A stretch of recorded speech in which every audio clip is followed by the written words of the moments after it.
Dear student, आपका स्वागत है हमारे चैनल साइक्लोन स्टडी पर। आज की क्लास में हम ज्वार भाटा that means tides and eaves की चर्चा करने जा रहे हैं।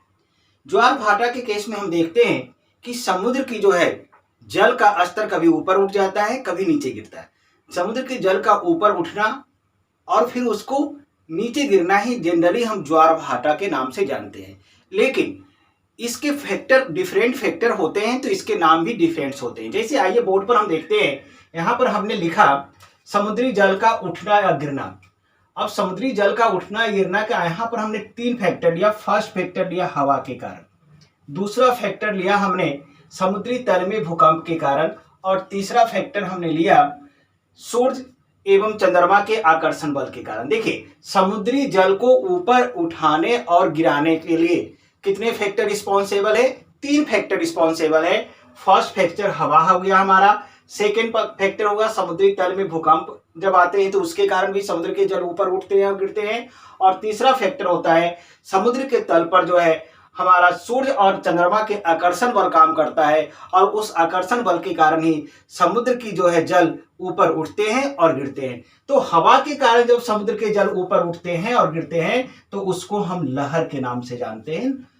क्या कहते हैं उसको? हवा के कारण भी। हवा जब भी तेज चलती है तो समुद्र की लहरें इस तरह से ऊपर उठती है और गिरती है, तो उसको हम लहर ही कहते हैं। लेकिन कभी कभी जो है समुद्र के तली में सी वेव जिसको कहते हैं, समुद्र में के अंदर तली में भूकंप आ जाता है, और उस भूकंप के आने से समुद्र की लहरें काफी ऊपर उठ जाती है और नीचे गिर जाती है। और जब समुद्र की तली में भूकंप आने के कारण समुद्र की जो है लहरें ऊपर उठती है, गिरती है, तो उसी को हम सुनामी के नाम से जानते हैं। और यह सुनामी वर्ड भी काफी पॉपुलर है, यह जापान का शब्द है, जापानीज वर्ड है सुनामी। क्लियर है आपका?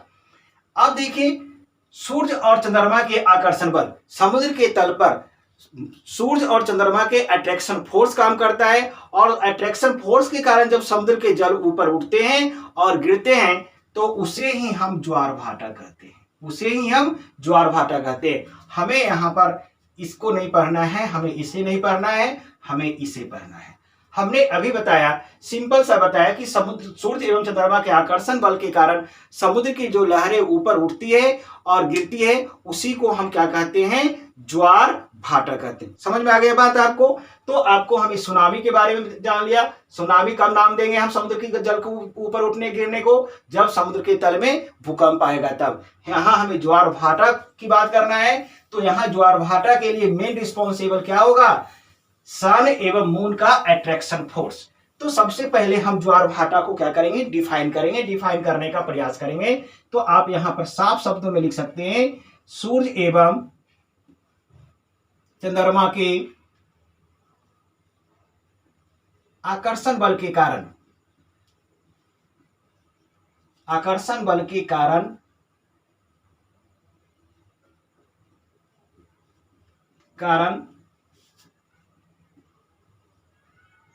समुद्री जल का ऊपर उठना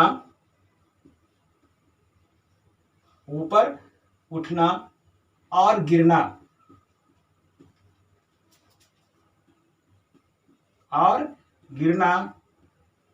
ही क्रमशः कहलाता है। क्रमशः वर्ड जरूर देंगे, क्रमशः कहलाता है।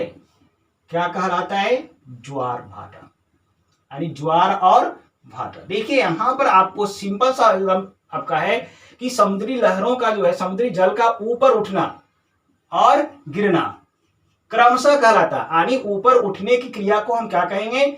ज्वार कहेंगे, और जब नीचे गिरेगा तो उसको क्या कहेंगे? हम भाटा कहेंगे। जब समुद्री जल पर आपका सन एवं मून का अट्रैक्शन फोर्स काम करेगा तो समुद्र की लहरें जो ऊपर उठेगी उसी को हम ज्वार का कहेंगे, और जो लहरें नीचे गिरेगी उसको भाटा कहेंगे। अर्थात यहाँ पर ऐसे आप लिख भी सकते हैं, ऊपर उठने की घटना को हम क्या बोलेंगे? लहरों का ऊपर उठना क्या कहलाएगा? लहरों का ऊपर उठना कहलाता है ज्वार, और लहरों का नीचे गिरना क्या कहलाता है? भाटा कहलाता है। लीजिए, एक आपने ज्वार, अब इसको फिगर के द्वारा देखना चाहेंगे तो इस तरह से देखिए बना सकते हैं हम। लीजिए सर, ये हमारा फिगर हो गया आपका। समुद्र की लहरें हैं, ऊपर उठ रही है, ये ऊपर उठा हुआ पोर्शन, उठा हुआ पोर्शन, उठा हुआ पोर्शन, तो ये सब पोर्शन क्या कहलाएगा? आपको ज्वार कहलाएगा, टाइट्स कहलाएगा।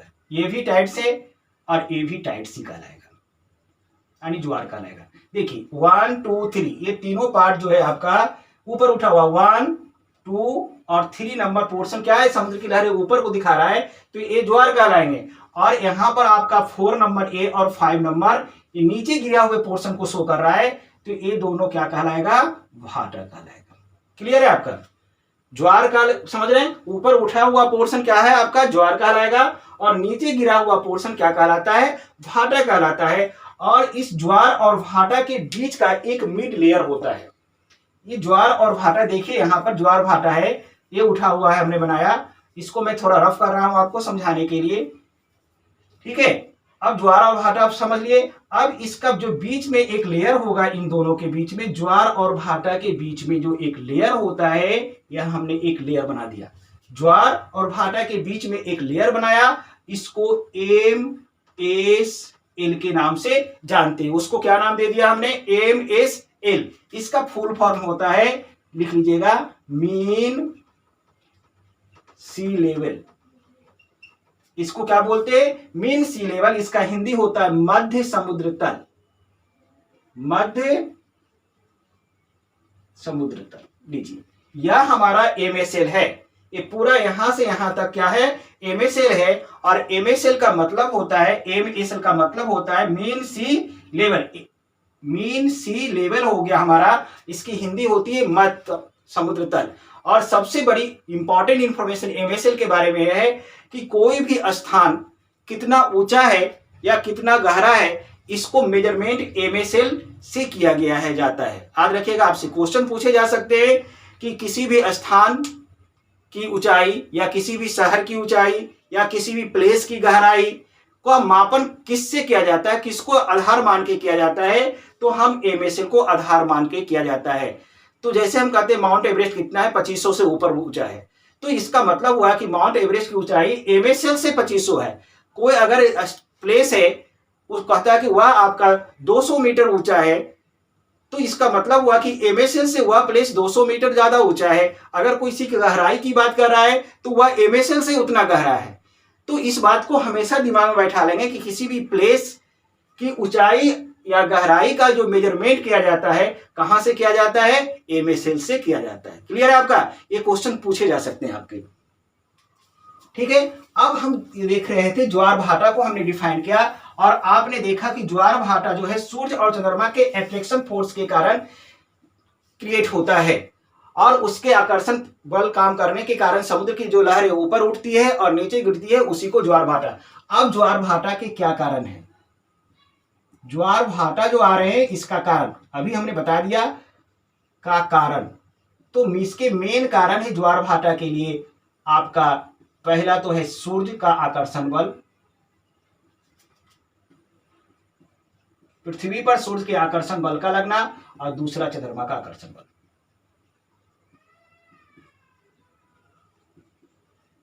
लीजिए, ज्वार और भाटा लाने के लिए मेन रिस्पॉन्सिबल क्या है?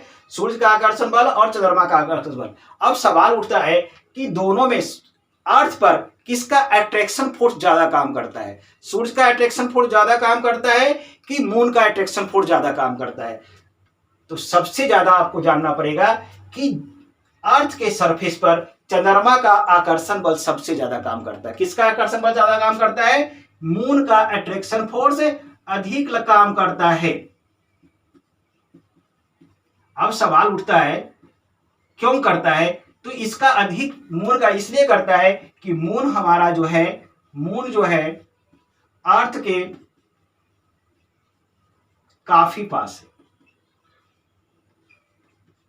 लीजिए, मून जो है हमारे अर्थ के काफी पास है, इसलिए हमारे अर्थ सरफेस पर मून का अट्रैक्शन फोर्स ज्यादा लगता है, सन का अट्रैक्शन फोर्स ज्यादा नहीं लगता है। क्योंकि सन का, हालांकि सन शेप में काफी बड़ा है, सन का अट्रैक्शन फोर्स काफी ज्यादा है, लेकिन सन जो है अर्थ से काफी, मून के रिस्पेक्ट में सन काफी दूर है, और काफी दूर होने की वजह से अर्थ के सरफेस पर सन का अट्रैक्शन फोर्स उतना काम नहीं करता है। लेकिन मून का अट्रैक्शन फोर्स हालांकि कम है, कम होने के बावजूद भी वो हमारे अर्थ के काफी पास है, इसलिए मून का अट्रैक्शन फोर्स अर्थ पर क्या होता है, ज्यादा लगता है। और इसलिए ज्वार को लाने के लिए मेन रिस्पॉन्सिबल कौन होता है, चंद्रमा का आकर्षण बल। याद रखेंगे, मून का अट्रैक्शन फोर्स ज्यादा रिस्पॉन्सिबल होता है। आइए हम आगे चर्चा करते हैं। अब देखिए, आपको हमने फेजेज ऑफ द मून बताया था। फेजेज ऑफ द मून में हम अमावस्या की चर्चा किया था और पूर्णिमा की चर्चा किया था और कुछ फिगर भी बनाया था। तो आप कुछ उसको याद करेंगे। अगर पिछला वीडियो आप देखे होंगे तो आपको याद होगा, नहीं याद होगा तो कोई बात नहीं, हम दोबारा बना रहे हैं। देखिए, यह हमने सन बनाया, क्लियर है। यह हमने मून बनाया, एम फॉर मून। और यह हमने अर्थ बनाया, यह हमने क्या बना दिया, अर्थ बनाया। तो देखिए, आपको हमने फेजेज ऑफ द मून में बताया था, इधर से काटिएगा तो यह सन, मून और यह अर्थ हो गया। और जब यह इस तरह से सीध में रहता है तो इसमें को हम बोलते हैं अमावस्या की स्थिति। जब मून यहां पर अट्रैक्शन में रहता है, सीध में रहेगा, तो यह कहलाएगा अमावस्या। देख रहे हैं, इस पोजीशन में जब हमारा जो है मून जो है सन और अर्थ के बीच में आ जाता है तो यह स्थिति अमावस्या की स्थिति कहलाती है। क्लियर है आपका। और इस स्थिति में देखिए क्या स्थिति होगा, आप गौर करेंगे, आपका दोनों इधर है, अब मून भी इधर है और सन भी इधर है, दोनों का अट्रैक्शन फोर्स काम करेगा। देखिए, इधर से आप इधर आइए और यहां से देखिए अर्थ को, अर्थ सरफेस पर सन और मून दोनों का कंबाइंड अट्रैक्शन फोर्स काम कर रहा है। दोनों मिलकर जल के लेवल को अपनी ओर खींचेगा। देख रहे, दोनों एक सीध में है, दोनों एक सीध में है। तो अर्थ के सरफेस पर मून का भी अट्रैक्शन फोर्स लगेगा और सन का भी, और दोनों मिलकर खींचेगा। तो खींचने से क्या होगा, समुद्री का जल में ज्यादा खिंचाव होगा। समुद्र के जल में क्या होगा, ज्यादा इस तरह से खिंचाव होगा। और इस तरह से जो आएगा, ज्वार आएगा, वह ज्वार कहलाता है हाई टाइड। उसको क्या बोलते हैं हम, हाई टाइड। यानी उसको हम क्या नाम दे देंगे, उच्च ज्वार नाम देंगे। क्लियर है आपका। इसको हम क्या नाम दे देंगे, हाई टाइड। देख रहे हैं आप, अमावस्या की स्थिति में क्या आ रहा है, हमारा हाई टाइड आ रहा है। अब स्थिति को चेंज कर दीजिए, अब स्थिति को चेंज कर दीजिए। मान लेते हैं कि यह मून यहां से रोटेट किया, इस तरह से रोटेट कर रहा है, रोटेट करते करते करते करते यह मून यहां पर आ गया, इधर आ गया।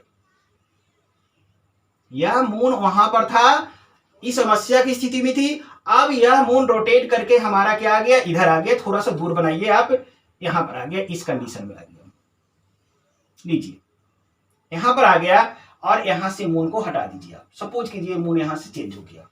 क्लियर है। जब यहां पर आ जाएगा तो स्थिति क्या बनेगी, अब देखिए सन इधर खींच रहा है, सन इधर खींच रहा है, मून अर्थ को इधर खींच रहा है। देखिए, एक फोर्स इधर अर्थ पर, दो फोर्स लग रहा है। एक फोर्स इधर से सन लगा रहा है और एक फोर्स इधर से कौन लगा रहा है, मून लगा रहा है। लेकिन सन का फोर्स कम लगेगा, सन का अट्रैक्शन फोर्स अर्थ पर कम काम करेगा, तो ये कम फोर्स लगाएगा। और इधर देखिए ये ज्यादा लगाएगा, तो वाटर का लेयर इधर उठेगा। वाटर का लेयर क्या होगा, इधर उठ जाएगा। और इधर उठेगा तो यह भी क्या होगा, हाई टाइड आएगा। यहां पर भी समुद्र की लहरें उठेगी तो यह भी हमारा क्या हो जाएगा सर, हाई टाइड यानी उच्च ज्वार आएगा। इस स्थिति में भी उच्च ज्वार आएगा। अब यह स्थिति कौन सी स्थिति कहलाती है सर, देखिए यहां पर इधर सन हो गया, यहां पर अर्थ हो गया, यहां पर मून, सन, अर्थ और मून। अब यहां पर आपका मून आ जाता है तो यह स्थिति होती है, तो यह स्थिति कहलाती है पूर्णिमा की स्थिति कहलाती है। यह स्थिति किसकी स्थिति कहलाती है, पूर्णिमा की स्थिति कहलाती है। और यहां पर जो स्थिति थी, यहां पर जब मून को बनाया था तो यह स्थिति मून का क्या कहलाता था, अमावस्या कहलाता था। तो आप याद रखेंगे आज दिन से कि अमावस्या को समुद्र में क्या होता है, अमावस्या को समुद्र में उच्च ज्वार आता है। फिर उसी तरह से पूर्णिमा में भी समुद्र में क्या होता है, उच्च ज्वार आता है। तो आपको दोनों को मिला के याद रखना है कि अमावस्या और पूर्णिमा को समुद्र में क्या आते हैं, उच्च ज्वार आते हैं, हमेशा याद रखना है, ठीक है। लेकिन अमावस्या को जो उच्च ज्वार आएगा इसकी ऊंचाई अधिक होगी। अगर ये दोनों की, ये भी हाई टाइड है, देखिए यह भी हाई टाइड है और यह भी हाई टाइड है, यहां भी उच्च ज्वार आ रहा है, यहां भी आ रहा है, लेकिन ये जो ज्वार आएगा इसकी ऊंचाई थोड़ा ज्यादा होगा और इसकी ऊंचाई थोड़ा कम होगा, लेकिन कहलाएगा दोनों हाई टाइड ही, क्योंकि यहां पर दोनों मिलकर खींच रहा है तो ज्यादा ऊंचा आएगा, और यहां पर सिर्फ मून का अट्रैक्शन फोर्स काम कर रहा है, इसलिए ऊंचा तो होगा लेकिन उसकी ऊंचाई क्या होगी, कम होगी। तो आपको ये याद रखना है स्टार बना के कि अमावस्या लिख लीजिए एवं पूर्णिमा को उच्च ज्वर आता है। क्लियर है? अमावस्या और पूर्णिमा को उच्च ज्वर आता है, लेकिन याद रखिएगा अमावस्या वाले ज्वर की हाइट जो है सबसे ज्यादा होती है, पूर्णिमा वाले ज्वर की हाइट थोड़ा कम होती है। अब एक पोजीशन चेंज कीजिए थोड़ा सा, ये इंफॉर्मेशन देख लिया, अब हम इसको रफ करते हैं थोड़ा। लीजिए हमने इसको रफ कर लिया। अब थोड़ा सा पोजीशन को हम यहां पर चेंज करने की कोशिश करेंगे। अब हमने मून को यहां लिया था, यहां लिया था, अब मून को यहां पर लीजिए, इस पोजीशन में मून लीजिए। अब देखिए स्थिति क्या बन रहा है, यह ऐसे बन रहा है। देखिए यहां पर सन हो गया सर, यहां पर अर्थ हो गया और यहां पर मून हो गया। यह समकोणिक स्थिति बन रहा है, यह 90 का एंगल बना रहा है, और यह क्या कहलाता है, समकोणिक स्थिति कहलाता है। और समकोणिक स्थिति में क्या होगा सर, अर्थ को जो है यह सन इधर खींचेगा और मून ऊपर खींचेगा, सन इधर खींच रहा है और मून ऊपर की ओर खींच रहा है, और ऐसे स्थिति में यहां पर जो टाइड आएगा वह लो टाइड आता है। समुद्र के जल में कम समकोणिक स्थिति होने के कारण यह मून और सन जो है एक दूसरे के अट्रैक्शन फोर्स के प्रभाव को क्या करता है, कम कर देता है, और कम करने के कारण महासागरों में क्या आ जाते हैं, लो टाइड्स आते हैं। क्लियर है? उसी तरह से अगर हम यहाँ पर यह मून को इस तरह से घुमा के यहां पर ले आएंगे, इस स्थिति में नीचे आएंगे, तो नीचे भी हमारी क्या होगी, यह समकोणिक स्थिति, यहां पर भी 90 का एंगल बन रहा है, देखिए 90 का एंगल बन रहा है, और यहां पर भी यह इधर खींच रहा है, इधर समकोणिक स्थिति है, तो दोनों एक दूसरे के प्रभाव को कम करेगा, और इस स्थिति में भी क्या आएगा, लो टाइड आएगा। क्या आएगा, लो टाइड। और फेजेज ऑफ द मून में हमने बताया था कि यह स्थिति को क्या नाम दिया था, इस स्थिति को अगर भूल गए हैं तो मैं दोबारा नाम बताते हैं। यह स्थिति कहलाती थी शुक्ल पक्ष की अष्टमी, शुक्ल पक्ष की अष्टमी, और यह स्थिति कहलाती थी कृष्ण पक्ष की अष्टमी।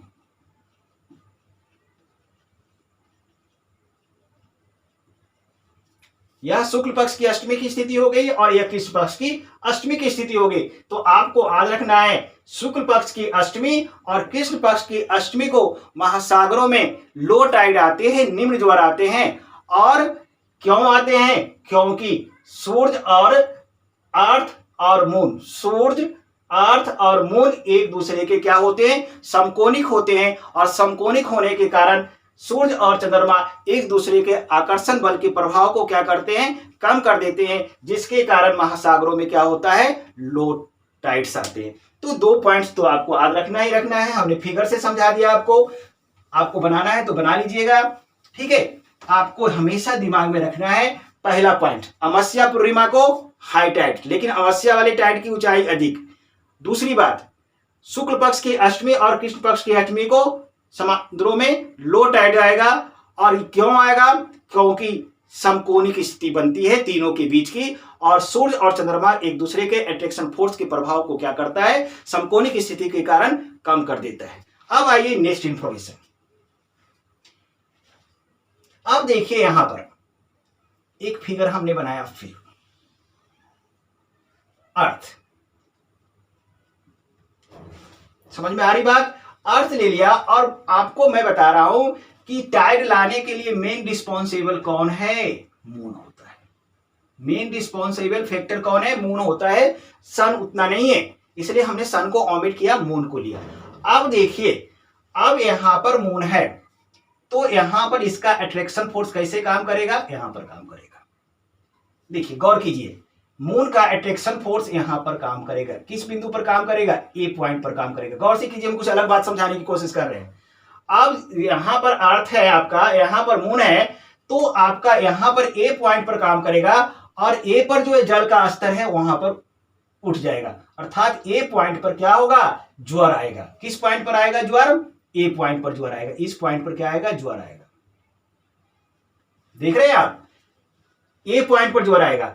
अब यह जो है आपको क्यों आया, क्योंकि मून ने क्या किया, यहां से अर्थ इधर खींचा, जिसके कारण आगे मून के फ्रंट में ए पॉइंट पर रहा था, तो ए पॉइंट पर भी ज्वार आया। लेकिन इसको खींचने के साथ साथ जो है इसका अट्रैक्शन फोर्स अर्थ के सरफेस पर भी काम करता है, यह लैंड भी थोड़ा इधर खींच जाता है, तो जिसके कारण इसके बैक वाले पोर्शन पर भी, बैक वाला जो पोर्शन है या बी पॉइंट है, इस बी पॉइंट पर भी क्या होता है, ज्वार आ जाता है। बी पॉइंट पर भी क्या होगा, एक तो यहां पर ज्वार आएगा आगे फ्रंट में ए पॉइंट पर, और दूसरा बी पॉइंट पर भी ज्वार आएगा। मेरी बात को ध्यान से सुनिए, जब यहां पर मून रहेगा तो मून का आपको तो फ्रंट में रहने के कारण ए पर तो काम करेगा अट्रैक्शन फोर्स, और ए पर अट्रैक्शन फोर्स काम करने के कारण यहाँ की समुद्र की लहरें तो उठेगी, यहाँ ज्वार आएगा। यहाँ पर नो डाउट, आपको कोई डाउट नहीं कि सर यहाँ पर ए पॉइंट पर यह पोर्शन जो है आगे यहाँ पर ज्वार आएगा। लेकिन इसके बैक में जो बी पॉइंट बन रहा है, ठीक बैक में जो बी पॉइंट बन रहा है, इस बी पॉइंट पर भी ज्वार उसी समय आता है। अब इसका रीजन ये होता है कि लैंड थोड़ा सा जो है, लैंड थोड़ा सा इधर की ओर खिसक जाता है, जिसके कारण इस बी पॉइंट पर क्या होता है, ज्वार आता है। तो आप यहां पर लिख सकते हैं कि एक निश्चित समय में, क्या लिख सकते हैं, एक निश्चित समय में दो स्थानों पर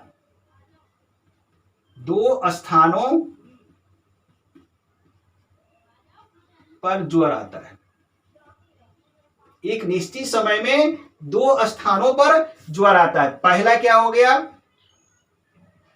चंद्रमा के सामने वाले भाग पर, चंद्रमा के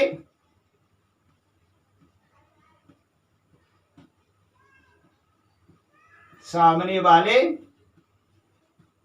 भाग पर, और दूसरा क्या हो गया, चंद्रमा के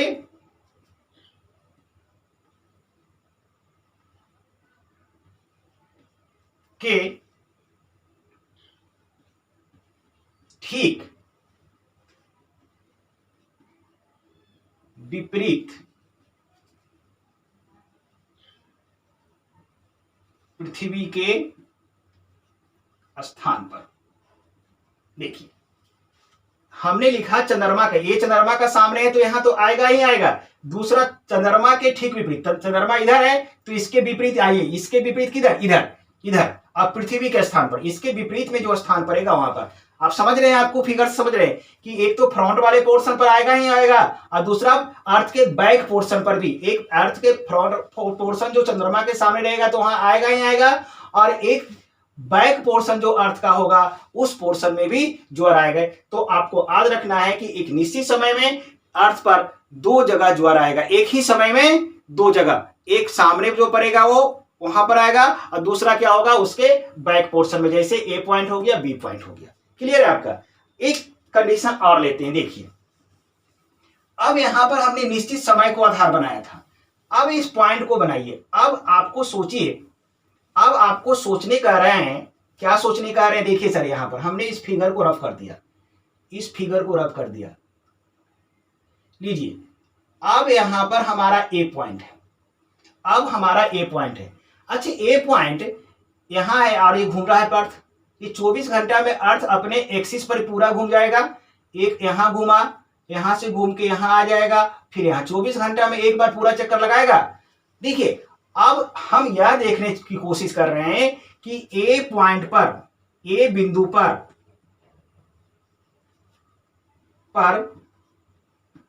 24 घंटे में, 24 घंटे बोले तो एक दिन में कितने बार ज्वार आता है, ज्वार आ सकता है। लीजिए एक क्वेश्चन डाल दिया हमने। आप यहां पर देखिए, अब ए पॉइंट है, इस ए पॉइंट पर 24 घंटे में अर्थात एक दिन में कितने बार ज्वार आएगा, कितने बार। अब देखो यहां पर तो ए पॉइंट अभी मून के सामने है, यह ए पॉइंट मून के सामने है, तो इस ए पॉइंट पर तो ज्वार आएगा ही आएगा। क्लियर है आपका। लेकिन आपका एक बार तो काउंटिंग हो रहा है, एक बार में कोई दिक्कत नहीं है, लेकिन कितने बार आएगा देखिए, यह पॉइंट अभी यहां ज्वार आएगा। अब एक तो ज्वर केंद्र यहां बनेगा और दूसरा ज्वर केंद्र यहां होगा। ध्यान से समझना है, मेरी बात को सुनना है। देखिए यहां पर मून यहां है, यहां पर अर्थ है, सीधे अट्रैक्शन फोर्स यहां काम करेगा।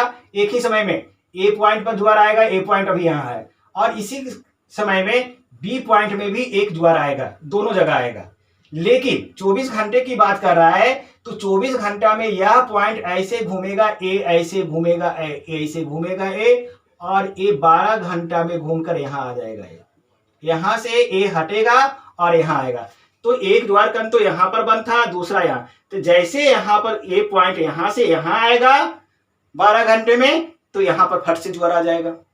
आना चाहिए ना, आएगा ही आएगा। जैसे ये तो घूम रहा है, आपको 24 घंटे का टाइम ड्यूरेशन लिए एक दिन का, तो ए पॉइंट जैसे यहां पर आएगा यहां पर आएगा। अर्थात हम कह सकते हैं कितने बार ज्वार आएगा, तो आंसर में हमारा आएगा 2 बार आएगा। कितने बार आएगा, एक निश्चित ए बिंदु पर 24 घंटे अर्थात एक दिन में कितनी बार ज्वार आ सकते हैं, एक दिन में 2 बार ज्वार आएगा। एक बार कब, वह ए बिंदु या वह स्थान मून के सामने रहेगा तब, और दूसरा बार वही स्थान वही ए बिंदु घूम के पीछे आएगा, वही ए बिंदु घूम के पीछे आएगा तब आएगा। ध्यान से सुनिएगा, ये बिंदु पर एक बार तो मून के सामने रहेगा तब ज्वार आएगा, दूसरा बार कब आएगा, वही स्थान जैसे घूमकर कहां आ जाएगा, पीछे आएगा। तो पीछे भी तो एक ज्वार कण बनता है, एक ही साथ आगे भी आता है पीछे भी आता, अभी बताया था मैंने, एक ही साथ आगे भी पीछे भी। तो ए यहां पर रहेगा, 12 घंटे में घूम के पीछे आ जाएगा, तो यहां पर ज्वार आएगा। तो अर्थात ए बिंदु पर 2 बार ज्वार आ गया। तो याद रखिएगा कि एक निश्चित स्थान पर आपको क्या याद रखना है, एक निश्चित स्थान पर 24 घंटे दैट मीन्स एक दिन में 2 बार ज्वार आता है। पहला कब, जब वह चंद्रमा के स्थान सामने रहेगा तब, और दूसरा कब, वही स्थान जब घूम के पीछे आ जाता है अर्थ के तब। अब सवाल उठता है कि यह ज्वार कितने समय के बाद आएगा। अगर एक सवाल उठता है, अब एक सवाल तो क्रिएट यहां पर हो रहा है ना आपका। अब सर यहां पर आपको ए बिंदु यहां पर है, और यही ए बिंदु घूमकर कहां आ गया हमारा, यहां पर बैक में आ गया। यही ए बिंदु यहां है और यही ए बिंदु यहां पर घूम के आ गया। तो घूमने में कितना समय लगा, यहां से ऐसे घूमा यहां आया, तो ये 12 घंटा लगा। तो क्या दूसरा ज्वार ठीक 12 घंटे बाद आता है कि कुछ और समय के बाद आता है, ये आपको सोचने और समझने वाली बात है। क्या दूसरा ज्वार ठीक 12 घंटे बाद आता है कि कुछ और समय में। हमें देखिए सर, आना कितने समय बाद चाहिए, ये यहां पर है 12 घंटे में एकदम बैक में आएगा, तो आना तो चाहिए था दूसरा ज्वार ए बिंदु पर, दूसरा ज्वार 12 घंटे बाद आना चाहिए। कितने बाद आना चाहिए, 12 घंटे बाद आना चाहिए, लेकिन यह 12 घंटे बाद नहीं आता है। दूसरा ज्वार को आना कितने बजे घंटे बाद चाहिए, 12 घंटे बाद, लेकिन 12 घंटे बाद यह नहीं आता है। क्यों नहीं आता, अब इसका जवाब देखिए, मैं बता रहा हूं। देखिए अब इसको मैं रब कर रहा हूं, फिगर को देखिए, समझिए इसको। अब यहां पर मून है आपका, ए ज्वार का यहां है। अब यह मून, मान लिया कि ए बिंदु यहां से घूमकर सर, ए बिंदु यहां से घूमकर यहां पर आ गया, 12 घंटे में ए बिंदु यहां से घूम के यहां आ गया, तो क्या मून बैठा रहेगा। अब सवाल उठता है ना कि ए तो यहां से घूमकर सर यहां आ गया, तो क्या मून यहां पर बैठा रहेगा, नहीं सर, मून भी यहां पर बैठा नहीं रहेगा। यह मून यहां से ऐसे ऊपर की ओर बढ़ जाएगा। 12 घंटे में जब ए यहां से यहां आ जाएगा, तो मून का पोजीशन भी स्थिर नहीं रहेगा, मून का पोजीशन यह आ गया। सो लीजिए, मून भी तो अपना 12 घंटे में कुछ चेंज करेगा अपना पोजीशन।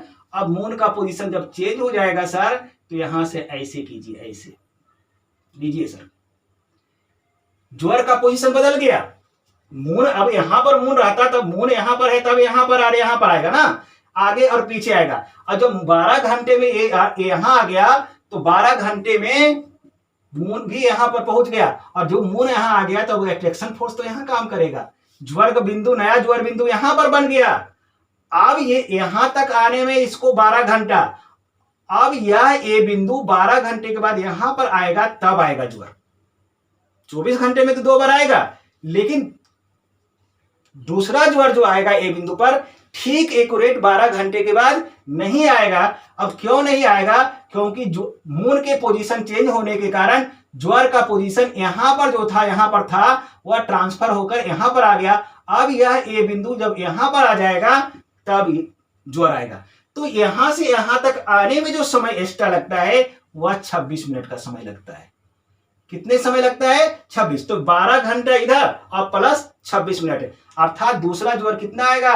12 घंटा 26 मिनट के बाद। ये क्वेश्चन है आपका, याद रखिएगा। एक निश्चित बिंदु पर दूसरा ज्वार जो है कितने समय बाद आता है? याद रखना है आपको, क्वेश्चंस बन के आएंगे। एक निश्चित बिंदु पर दूसरा ज्वार जो है 12 घंटे 26 मिनट के 12 घंटे 26 मिनट के क्या आते हैं? बाद आते हैं। एक निश्चित बिंदु पर दूसरा ज्वार जो है 12 घंटे 26 मिनट के क्या आता है? हमारा बाद आता है। अब यहां पर छोटे छोटे कुछ क्वेश्चंस बनेंगे, उस क्वेश्चन को हम देखते हैं।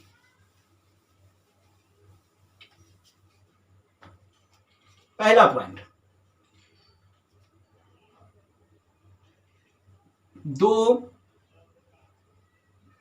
ज्वार के बीच समय का अंतर बराबर, क्या लिखेंगे? 12 घंटा 26 मिनट। क्लियर है? दूसरा पॉइंट, दो भाटा के बीच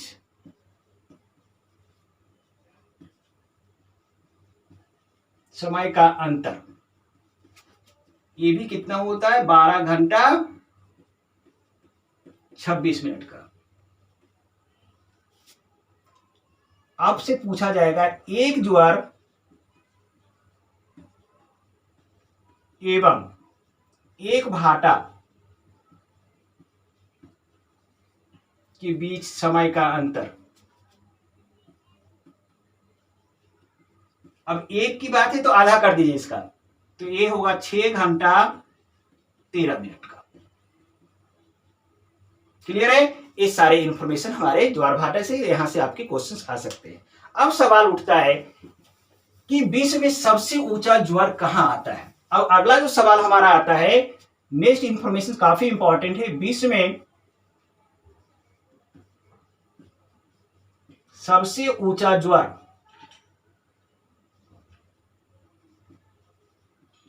आता है, तो यह आता है फंडी की खाड़ी में। कहां आता है सर?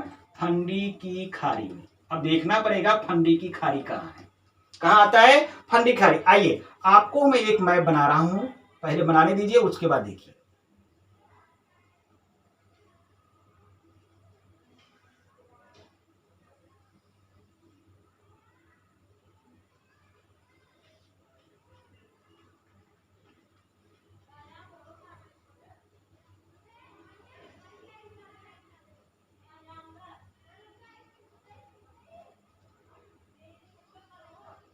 देखिए सर, यह आपका रफली फिगर बनाया है। ये उत्तरी अमेरिका का पोर्शन बनाने का कोशिश किया मैंने। उत्तरी अमेरिका है, नॉर्थ अमेरिका है।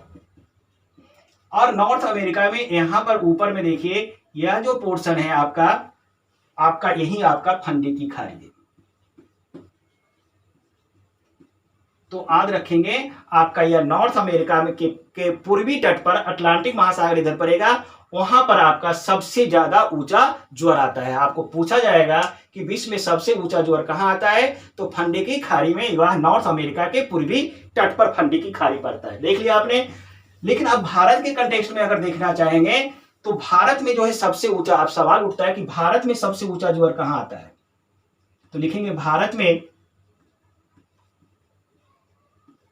सबसे ऊंचा ज्वार आता है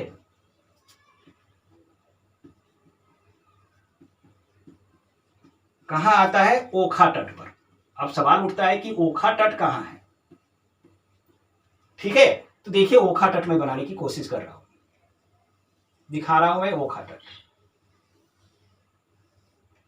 देखिए सर, अगर आप इंडिया के मैप को देखे होंगे तो यह गुजरात का पोर्शन बना रहे हैं। यह गुजरात का पोर्शन है, और गुजरात के पोर्शन में यह जो रीजन है कच्छ की खाड़ी है, आप गुजरात का। और यह जो पोर्शन यहां पर है, ए वाला गुजरात के पोर्शन का एक टॉप ऊपर जो है देख रहे हैं, यही हमारा ओखा तट है। देख रहे हैं आप। तो भारत में सबसे ऊंचा जो है गुजरात के जो है आपके पश्चिमी जो तटीय भाग है कच्छ की खाड़ी के पोर्शन के पास, ओखा तट, वहीं पर आपका जो है भारत का सबसे ऊंचा ज्वार आता है। ठीक है, इस इंफॉर्मेशन को भी याद रखेंगे, ये भी पेपर में पूछे जा सकते हैं।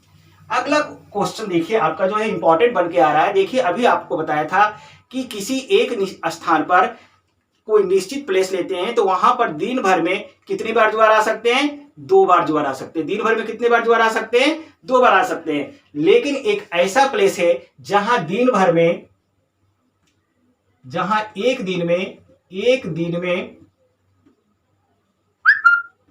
4 बार ज्वार आता है। कितनी बार आता है? 4 बार ज्वार आता है। यूनिक है आपका, वह है आपका लंदन का साउथहैम्पटन। याद रखेंगे, काफी इंपॉर्टेंट है। साउथहैम्पटन,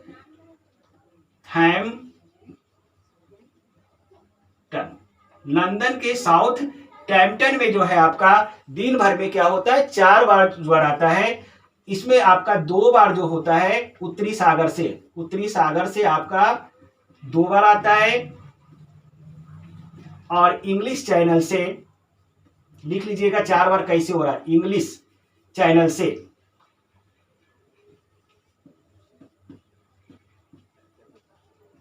2 बार, तो 2 बार आपका उत्तरी सागर से आता है और 2 बार इंग्लिश चैनल से आता है। 2 और 2 मिलकर क्या हो गया? 4 बार। तो ये काफी इंपॉर्टेंट है कि कौन ऐसा प्लेस है जहां दिन भर में कितने बार? 4 बार ज्वार आते हैं। तो वह लंदन का क्या है? हमारा साउथहैम्पटन है। ठीक है, तो डियर स्टूडेंट्स, आज के वीडियो में हम इतना ही रखते हैं। हम फिर आपसे मिलते हैं नेक्स्ट वीडियो में। हम चाहेंगे कि आप हमारे चैनल को सब्सक्राइब करें ताकि आने वाला हमारा वीडियो आपको मिलता रहे।